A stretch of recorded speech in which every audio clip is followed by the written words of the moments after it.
Okay. Thanks, Scott. Yep.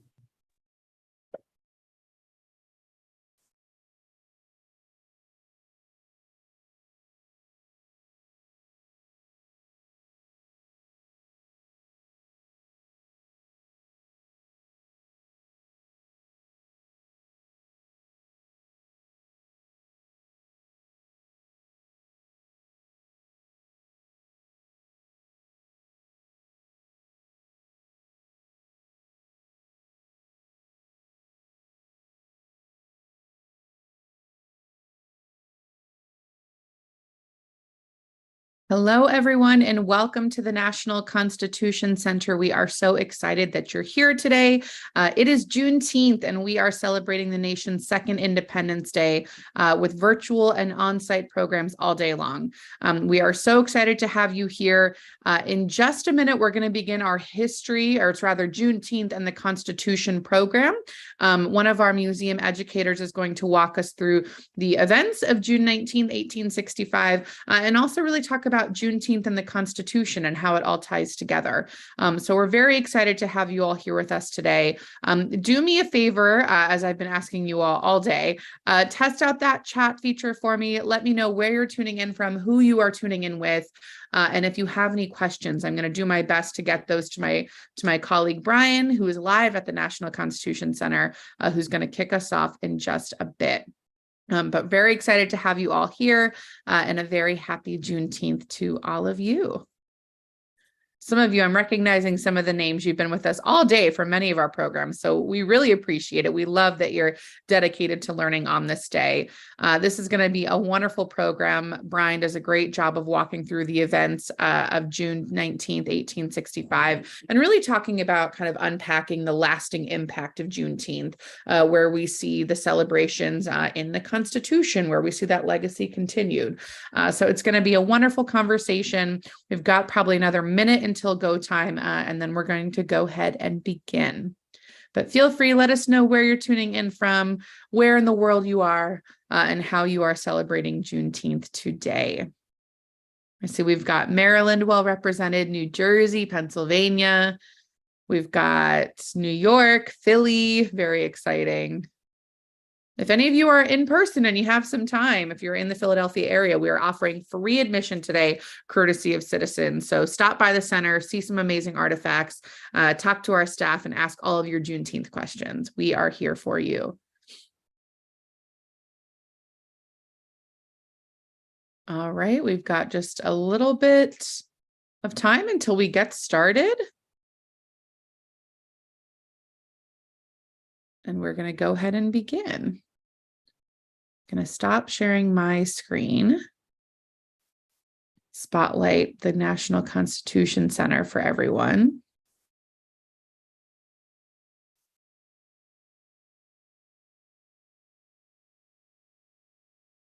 We're working out some tech, as is with everything nowadays. Oh, looks like here we go. We're getting started.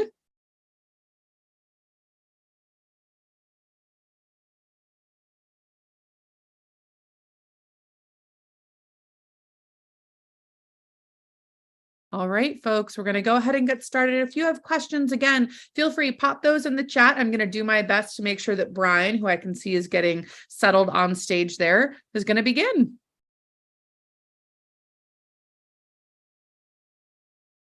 All right, folks, enjoy.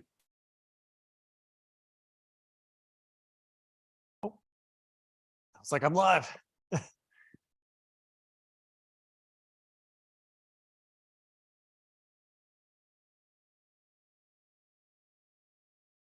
Well, good afternoon, folks. Thank you so much for joining us here at the National Constitution Center. My name is Brian. I'm a member of the center's education team. We're pleased to have you here on this Juneteenth holiday. We want to show our appreciation to all of you folks, as well as our friends from Citizens Bank for making our free public day possible here. And I'm really pleased to be able to talk to you folks because I'll be chatting, as you can guess, about Juneteenth and the Constitution. Hi, folks. Welcome. Thank you. And I want to welcome our friends who are visiting and watching us online as well. Thanks, folks. Now, as we dive in, or as we get started with this, I really wanted to help establish what exactly are we observing? What are we celebrating today? What took place on June 19th in the past that would cause this federal holiday, or that would be the anniversary? Does anyone, dare I ask, have maybe an explanation, or would anyone like to share? Otherwise, I'm happy to chat. Let's dive on. All right. We'll dive on into that. So, of course, June 19th is the anniversary of we see it as sort of a holiday to commemorate the end of slavery throughout the United States. Although, to be specific, it is essentially the holiday marking the Emancipation Proclamation taking effect in Texas in 1865, about 2.5 years after the Emancipation Proclamation was actually signed, New Year's Day, 1863. And then it takes to that point to actually see the full impact of that proclamation taking effect. Texas being the westernmost state of the Confederacy and really the last area in rebellion to fall back under Union control. Now, there are early celebrations, as you can expect, as early as the first anniversary, as early as 1866. It becomes a state holiday in Texas in 1980. The first federal proclamation, an observation that doesn't really carry any power as far as closing federal offices, anything of that nature, is going to be in 1997. But by 2020, it had become rather widespread. It almost seemed to come all of a sudden to many folks. We can really see that. But once it does, it is a quick movement toward a national holiday. By 2020, we can see how many states already had their own local observations. Some would be state offices closed. Others are merely a state proclamation. It could vary a little bit state by state. But as of June 17th, 2021, it becomes a federal holiday, joining the likes of many others like Memorial Day, Veterans Day, the 4th of July, and more. The origins, though, June 19th, 1865, General Gordon Granger would read General Order Number 3, and we'll see what that says in just a little while. It is the culmination of that promise of the Emancipation Proclamation. When we say the second largest city in Texas, then one of the westernmost cities under Confederate control for much of the war. But to get into how we end at this point, I want to go back pretty much to the beginning, to these fellows here. Our scene here, Howard Chandler Christie's signing of the Constitution. Because the convention in 1787, with all of our delegates arriving from 12 states of the 13 and taking part in crafting this Constitution we still have today, the decisions they make lead up to that Civil War and lead up to the events of Juneteenth. So before we get to that, since Juneteenth is a holiday that really marks the end of slavery, especially at least specifically in Texas, and then more broadly for the whole country, can I ask you folks, what is the Constitution, the original one, signed in September 17th, 1787, what does it say about slavery? Or how many times does the word appear? Anyone know? My friend here has it does not. The word slavery does not appear in the Constitution until the amendment that abolishes slavery. But if you know what you're looking for, there are some references. I can show you folks, we're getting like a crash course of the early unamended Constitution and slavery. This is probably the most famous, Article 1, Section 2. It's essentially talking about the apportionment of seats in the House of Representatives, because the House would give larger states with more people more seats in Congress, and in turn, more electoral college votes. But determining who is represented, which states have more, this spells it out. It says that they will be apportioned among the several states, and it's counting all free persons, and then we see 3/5 of all other persons. Well, if you're not included in that group of free people, what would that make you, right? So they're not saying enslaved people, but it's implied. I also want to note, just for many folks, excluding Indians not taxed, because until June 1924, Native Americans, indigenous people are also not citizens of the United States. That's why they're exempted from there. And we see this, that 3/5 of all other persons is the language. Elsewhere in Article 1, again, talking about the powers of Congress, what actions they can take, what actions they can't take. Section 9 gets into this. It says the migration or importation of such persons as any of the states now existing think proper to admit. And it's going to say that the federal government or that the states cannot abolish this until 1808. Shall not be prohibited by Congress. Well, I feel like the language is straight ahead there. The importation, what kind of human beings, what kind of people would you say are imported, not choose to immigrate? So the language is there. It doesn't use the word slavery, but they're referring to the Atlantic slave trade. And they're saying that the national government cannot take any steps to end that until 1808. This, by the way, has a pretty serious impact, as many people are brought to America enslaved in those next 20 years from 1788 to 1808 as the more than 60 years before. But this is a big step, and this is one. This is actually also one of only 2 things in the entire Constitution that you could not amend the Constitution to change. The state cannot be deprived of its equal representation in the Senate without its consent, and they cannot change this clause, cannot give Congress the power to abolish the Atlantic slave trade before 1808. Those are the only, so that's a huge step. And then the third one proves really significant. Article 4, Section 2. Article 4 usually talks about the relationships between the states. And this one says that people who are held to service or labor in one state, escaping into another, are not discharged from their service or labor, but delivered up to on claim of the party to whom such service or labor may be due. This is known as the Fugitive Slave Clause. This proves to be throughout the 1800s, maybe the most contentious part of the entire Constitution. It leads to a lot of conflict about whether individual citizens or northern states and people can be required to help return enslaved people who have escaped to freedom in northern states. And it leads to ultimately the Underground Railroad leading folks not just to northern states, but all the way into Canada, because this clause left it so that if you were anywhere within the territory of the United States, you could still potentially be delivered to whoever your service or labor was owed. And this is actually a part that proves to be influential in when the southern states secede. Because though the North, the Union, President Lincoln himself, as late as the summer of 1862, says that he's seeking to preserve the Union and doesn't feel he has the constitutional authority to abolish slavery, the southern states from day one are very clear about why. South Carolina is the first state to secede, and this is part of the language of that declaration. An increasing part of the non-slaveholding states has led to a disregard of their obligations. That little bit in the middle there, cease to affect the objects of the Constitution. It actually goes on and rattles off the names of about a dozen northern states, saying these states are not following Article 4, Section 2 of the Constitution, that Fugitive Slave Clause.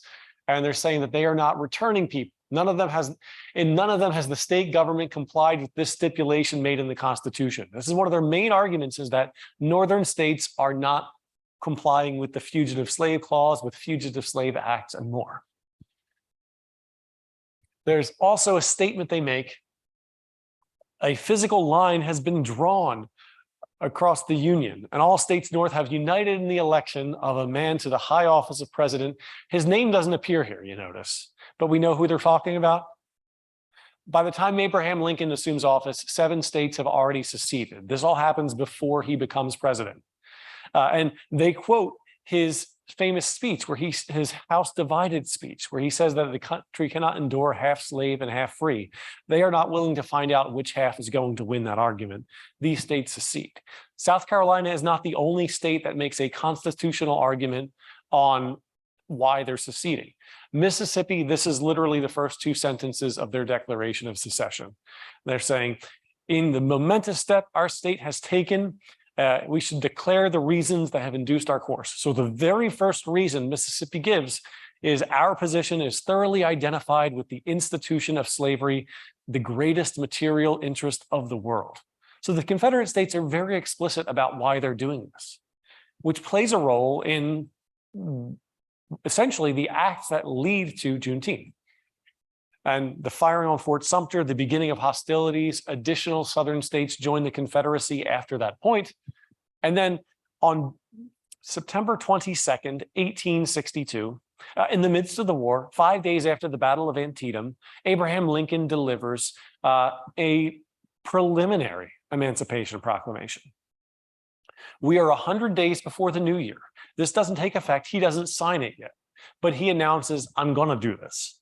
And he says that on New Year's Day, the first day of January, 1863, all people held enslaved in places that are in rebellion against the United States shall be then and forever free. So he's saying, end the rebellion now, end the war now. The Southern states, if you return to the authority of the United States government before New Year's Day, we will not abolish slavery within your territory. How many Southern states agree, like, all right, you got us, we'll call it off? Anybody have an idea? And yeah, same time. Yeah, none of them. And so this applies in all of these territories. And Lincoln follows up. New Year's Day, 1863, he signs this. And in the following Emancipation Proclamation, he quotes that announcement he made. And he says, whereas on the 22nd of September, I said I would do this for all areas that are in rebellion. He said, it's happening now. And I, Abraham Lincoln, and he mentions this is an executive order. This is an action Lincoln is taking. And he is aware that there could be constitutional challenges to this. So the language of the Emancipation Proclamation says, I, in my powers under the Constitution, it says it's time of actual armed rebellion against the authority and as a necessary war measure. If Mississippi says slavery is the greatest material interest of the world and it's the most important part of the economy, and then they're in rebellion, then he's saying, okay, the surest way to end this rebellion is to end or say that all people held in Mississippi and these other Southern states are free. That if they say this is the bulk of their labor, the way that they can keep their economy going, the soonest way to end this rebellion is to end slavery in these areas. And so he says, this is where it applies. That's just saying that are this day in rebellion against the United States the following to wit. And the actual text of it is literally a list of every Confederate state where it applies, or if parts of those states are back under Union control, like in Louisiana or Virginia, mentioning which counties or parishes it applies. This is your map, by the way. The dark blue areas, those are the places that it actually applies. The light blue areas are places where slavery is legal, but that no one is freed by the Emancipation Proclamation. So if you ever hear who does it free, it is not everyone. It is just those folks in dark blue areas. Lincoln is very specific. He says the counties known as West Virginia, which is not its own state yet, but what has separated from Virginia, doesn't apply there. The eastern shore of Maryland, the city of Norfolk, the city of New Orleans, that is back under Union control. That does not free anyone there. It would take more time for folks living in those places. And in fact, to really drive home to you folks how depending where one lived, when slavery ended, really varied. Nice color-coded map here all over the place. Anywhere in blues and greens, slavery is abolished before or early on in the war. And these are by acts of Congress or acts by their state government. Some of the ones, these green areas are territories, they are not states. And the federal government effectively says slavery is not permitted in these. And the federal government has the authority because it has the authority over the territories. A lot of these other areas had already done so. These ones in this pale color, since 1787, they were told slavery could never exist there. Others like Pennsylvania passed gradual abolition laws, but by the early 1800s, most of these northern states had. And we can see that these orange ones are the states in which the Emancipation Proclamation did not apply. But it takes time. 2.5 years from when Lincoln gives that Emancipation Proclamation to when we see June 19th, 1865, and of course that Gulf Coast of Texas and where it would take effect. And so there is a lot of variety there. And even then, June 19th is again, not the end of slavery everywhere. Looking at Kentucky and Delaware are the last two states. It is not until the 13th Amendment is ratified. But still, the immediate proclamation has huge effects. It leads to a lot of praise. This engraving created for Harper's Weekly depicting the Emancipation Proclamation, the past and future. Some folks are really motivated by this. There's a quote from Frederick Douglass where he describes that the 1st of January will be as significant in the nation's history as the 4th of July, that it is as momentous of a day of liberty. I don't want to butcher his quote there, but he says that it is going to be for many Americans as significant as Independence Day is New Year's Day because of that Emancipation Proclamation. It's also key because the proclamation doesn't just say all persons held enslaved are free, but it says, and President Lincoln says in it, declare and make known people of suitable condition will be received into the armed services of the United States. And we'd see in northern states, the Massachusetts 54th, here in Pennsylvania and at Fort William Penn, Black soldiers enlist and are able to join, and also throughout the Confederacy. The Emancipation Proclamation makes it so that tens of thousands of Black men in southern states also are able to, as the Union Army moves through, as the Emancipation Proclamation takes effect within their territories, they too are not only free, but may be able to join the cause and fight for the freedom of others. And thousands upon thousands take up that effort. Finally, we have that General Order number 3. This is what General Granger puts together. And this is one that says the people of Texas are informed that in accordance with the proclamation of the executive, that Emancipation Proclamation, all slaves are free, and this includes an absolute equality of personal rights and rights of property between masters and slaves, and the connection between them becomes that of employer and labor. So there are things advising them to remain in a position, but as on a term of employer and employee and things of that nature. But really the key is reading and announcing that everyone is free. And honestly, the part that sticks out for many in generations to come is absolute equality. Because I got to say, General Granger here is going kind of above and beyond the language of the Emancipation Proclamation. We are still 3 years away from the 14th Amendment, saying that all persons born in the United States are citizens of the United States, saying that they are to be guaranteed equal protection of the law and due process. But this statement is really fulfilling or promising that, and many seek to ensure that. By the time he issues this, around that same point, there are conventions of Black men in Virginia that are putting together a list of demands, essentially, or statements on their freedom. And some of them begin with the line, fellow citizens. So they are already identifying themselves as part of we the people, and that it's this time for the government to catch up.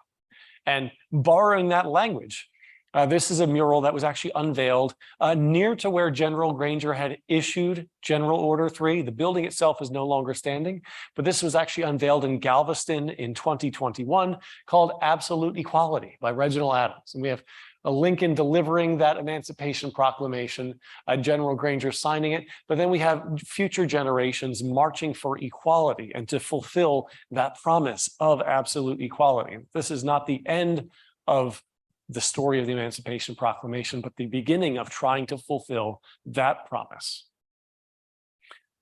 And of course, what happens next? Many of you may have joined us earlier when we had heard from Dr. Plank talking about the history of the Juneteenth holiday, but essentially it becomes a widespread holiday initially, of course, in Texas, but the dates vary throughout many southern states. Days like Jubilee Day or Emancipation Day are observed.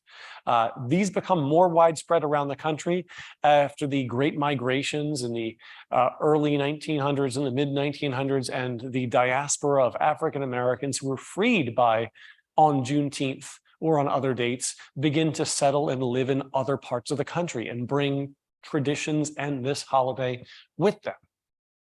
And we can see some of the examples of it, but just the 13th Amendment would come about in, we said, December 1865. This is really truly the final abolition of slavery in the United States through the 13th Amendment. Slavery nor involuntary servitude. Congress has the power to enforce this by appropriate legislation. which is also key that this is the first amendment to have that language there, to expand the powers of Congress to essentially secure this freedom, or hopefully to do so.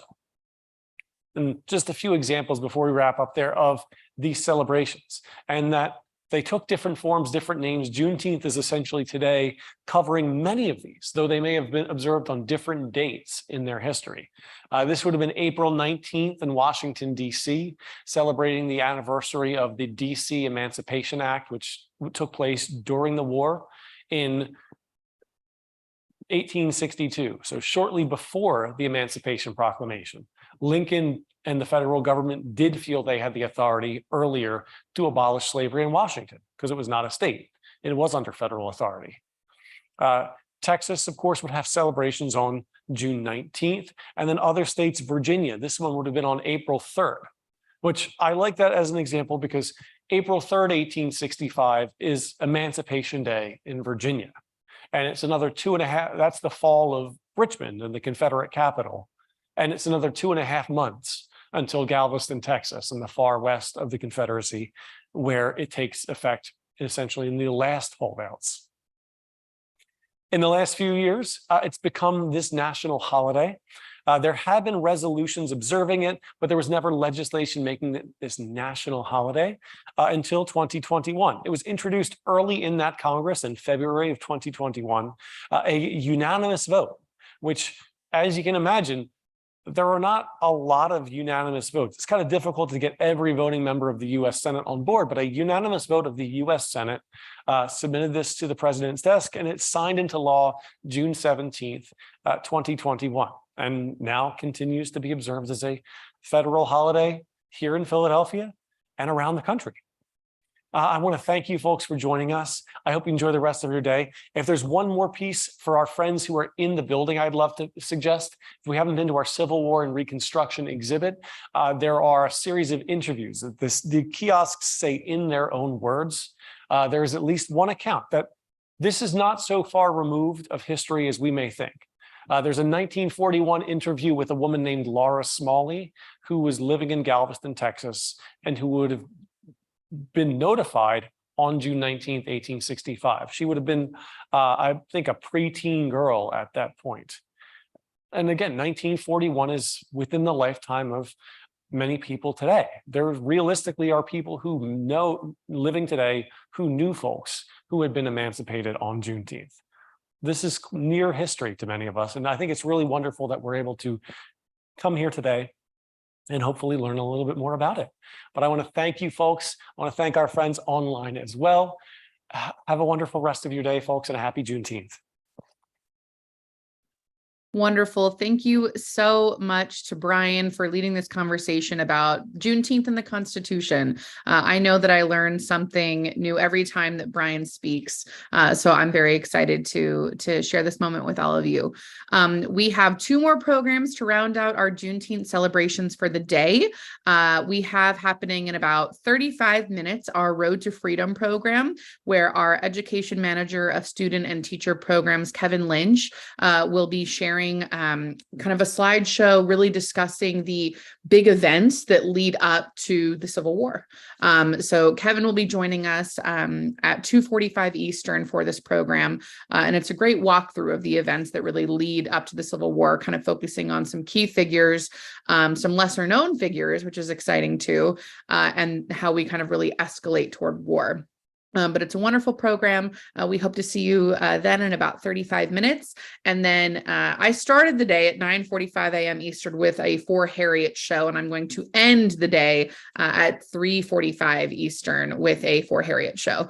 So we are going to be rounding out our programs at 2:45 and 3:45 Eastern with 2 members of the education team. And we are super excited to have you join us today. Thank you all for participating in our Juneteenth programming. We are so excited to celebrate the nation's second Independence Day with all of you. This is an important holiday, and it's really important that we understand the significance of Juneteenth and how it ties to the Constitution, how it ties to those principles of the American Revolution that were not realized for everyone at the time of the signing of the Constitution. So we are so excited to have you all here today, and we hope to see you again soon.